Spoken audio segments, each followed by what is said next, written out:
बेफोरबायदि आजिखालि बांसिन मबाइलनि थाखायनो मानसिफ्रा गथ' गारना खारनाय माने जाथाया जायो होननानै आं सानो आरोना।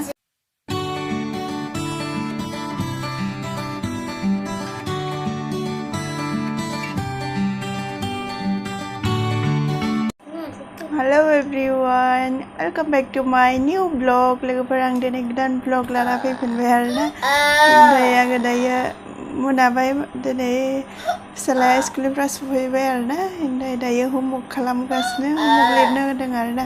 ओमफ्राय दाख्लैहाय स्कुलावहाय बिसोरखौ हेन्ड वर्क माने प्रजेक्ट बनायनो होदोंमोन जे, ओमफ्राय न'आव लाना फैबाय आरोना। लाना फैनानै आथाया गनानै माबाबाय आरोना, जे गाबाय फिसालाया एकदम।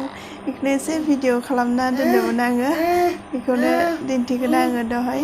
माने ओरैबाबो न' गावनि जिखुनु जों गिदिरबाबो जिखुनु माने गाव बनायनाय बुस्थुखौ सोरबा सिफायोबा माने दुखु नाङो आरोना। इहाबो जे गाबबाय आरोना, गाव इमान मोजाङै बनायना लाबोदों आरो स्कुलनिफ्राय। दा आं दांनायाव माने आथाया गनानै गबाय आरोना। दा जे गाबबाय बेखौनो दायो होमवर्क लिरनो लादों आरोना। आङो दिन्थिगोन र'। थौदो बिदिबा आङो भिडिअखौ एसे क्लिप देखायगोन आरोना इनि। मानो गाबनांगौ? आं बनायगोन ना बाबा, नोंसो नेदो। नायलाय बेयो गबाय आरोना। दहाय स्कुलनिफ्राय बनायना लाबोदोंमोन, दायो गदों नालाय बेखौनो गाबना होदों आरोना। आङो दा बनायना होगोन बाबा दे। आं दा बनायना होगोन ना, गाबनाङा। गाबना साना दे, आं दा बनायना होगोन ना। इयो आथासो होनाय ना बाबा, दा आथा लगायना होगोन आं दे, गाबनाङा दे। इयो आथा लगायना होबानो जागोन थ'। हा? आथा लाबोआखै, इयाव दंना, बाबा लाबोनाय दंना दे। बैहाय दङ दे, बेखौ आथा लगायना होबानो जागोन ना। इयो गबाय आरोना, बेखौनो गाबदों जोंहानि फिसालाया। बेसोरा गाव इमान बनायनाय नालाय। दा आं बनायना होगोन बाबा दे।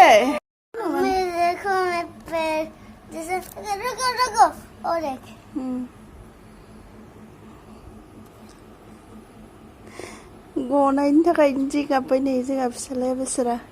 इमान खस्थ' बनायना लाबोदो स्कुलनिफ्राय। आं खस्थ' बनायना लाबोदो। नों खस्थ'यै बनायना लाबोदो सना। मानो बायबाय? आं बायाखैथ' सना। नों जेखौ दोनबाय, मानो दोननो नांगौ? सरि। बायगुनजु। आंनि बाहेराव दोन, गरम जानो। बाहेराव दोननांगौ गरम जानो? बाहेराव दोन र' नांथ'वाखै इयो र'। इखौ लगायदो टेपिखौ। जाबाय दे, गगोन आरो दांबाय थानांला।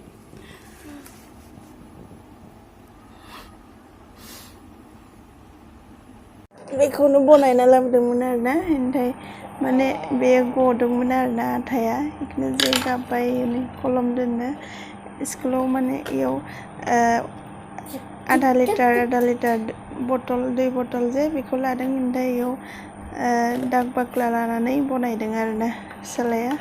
माने इसोर स्कुलाव मास्टारा फोरोंनानै इसोरखौ बनायनो होदों आरोना।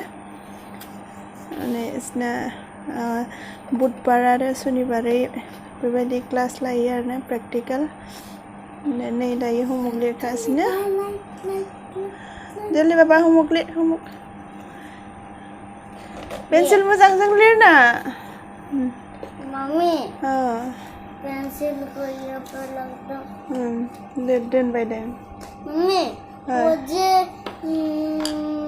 प्राइस मिला था ना, वो जे पेंसिल लगने वाला जे वो कब पे था? अयो दोनना होदों आङो बाबा।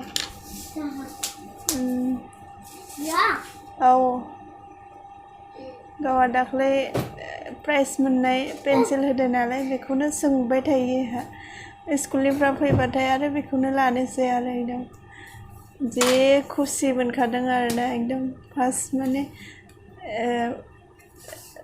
एबार माबा नालाय, नार्सारियावथ' जेबो मोनाखै, दा LKG जानायाव बेहा बेखौ मोनदों नालाय प्राइस बेखौ एकदम खुसि आरोना बेखौनो नांबाय थागौ आरोना आङो सुना दोननो होनो सुनाबो दोनना होआ बेखौनो नांगौ आरोना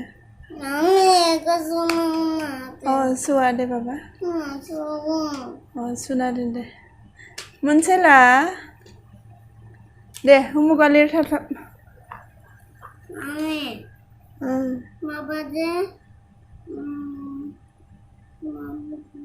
माले बाबा लाबोनाय बेखौनो नांगौ ना बाबा लाबोनायखौ लाखादो दा मा दोनखो ज्यामिट्रि बक्सआ पेन्सिल बक्सखौ लाबो लाइयाव दं फाय लिरफाय उमुगा लिरफाय ओमफ्राय जोंना बर'फोरनि गेजेराव मा बर' आइजोफ्रा मानो बेबायदि जालांजोबखो न' खालि गथ' गारना खारनाय हौवा गारना खारनाय माने ससियेल मिडियायाव खालि बिब्दिल' नुयो आरोना आजिखालि मा दोनखो नोंलाय नै लिरजोलै थाथाब खालि गथ' गारना खारनाय हौवा गारना खारनाय माने ससियेल मिडियायाव नायनोनो हाया आरोना दासान्दि खालि गाज्रि नाङोना नाङा न' मानसिफ्रा इमान बेबायदि गथ' गोरलै गोरलैखौ गारना खारनो एसेथ' इमान मानो बेबायदि खालामनांगौ न' हाबा जाखांनायनि उनाव गथ' गथाय मोननायनि उनाव आरो मानो बेबायदि खारथिंबायनांगौ जायो लाजिनाय दंना गैया एसेलाय होनबा एसे लाजिनो रोंनांगौ आरोना आरो एसे साननो रोंनांगौ आरोना बिमा गथ' गोरलैखौ गारना खारबा बिमा गथ'फ्रा बेसे खस्थ' मोनो आरोना बेखौ साननांगौ आरोना बिमाफ्रा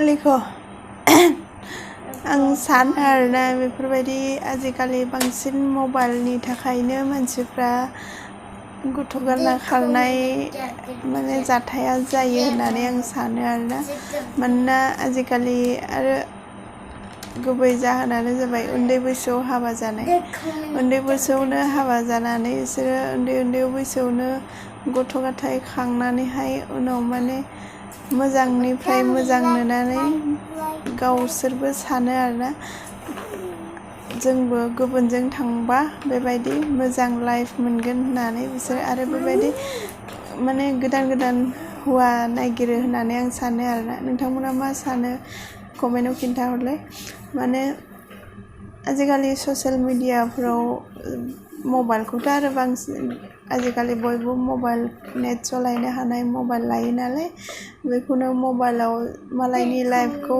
नुनानै जेरैबायदि आजिखालिथ' आरो सब इउटुब फेसबुकआवनो बेरायनाय थांनाय बेफोरखौ नुनानै मानसिफोरनि लुबैनाया बांसिन जायो आरोना खिन्थु रियेल लाइफआव जेरैबायदि नुयो सानसेल'सो मानसिया बेरायनो थाङो न' सानसेनि लाइफखौथ' मानसिया ससियेल मिडियायाव नुबाय बारो बेरायनाय थांनाय जानाय बेखौनो लुबैनानै बेबायदिनो आंबो गुबुनजों थांबा बेबायदि लाइफ मोनगोन साननानै माने खारनाय जाथाया जायो होननानै आं सानो आरोना माने गावनि लाइफखौ मोजां खालामनो होननानैनो बांसिन मानसिया बेबायदि खारो सागै आरोना गथ' गथायखौ साना लाबानो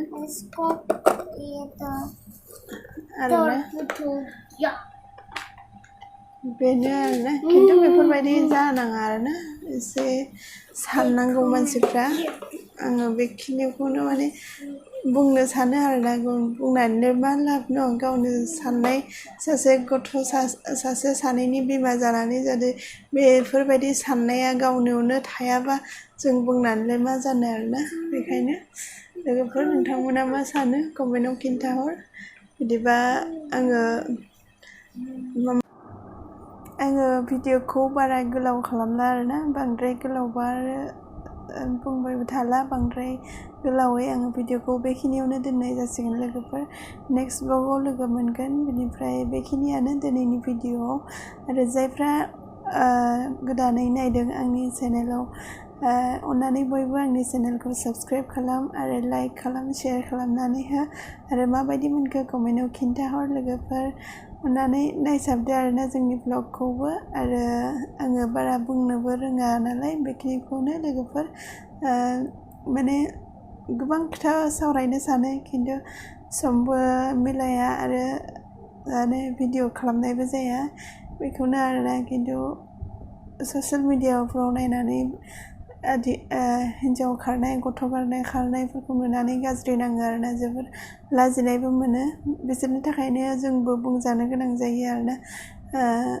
माने गाज्रि नाङो आरोना सानजानो गोनां जायो बेफोरबायदि आइजोफोरनि थाखायनो बेखायनो लोगोफोर आङो भिडिअखौ बेखिनियावनो दोननोसै नेक्स्ट ब्लगाव लोगो मोनगोन बिदिब्ला बाय बाय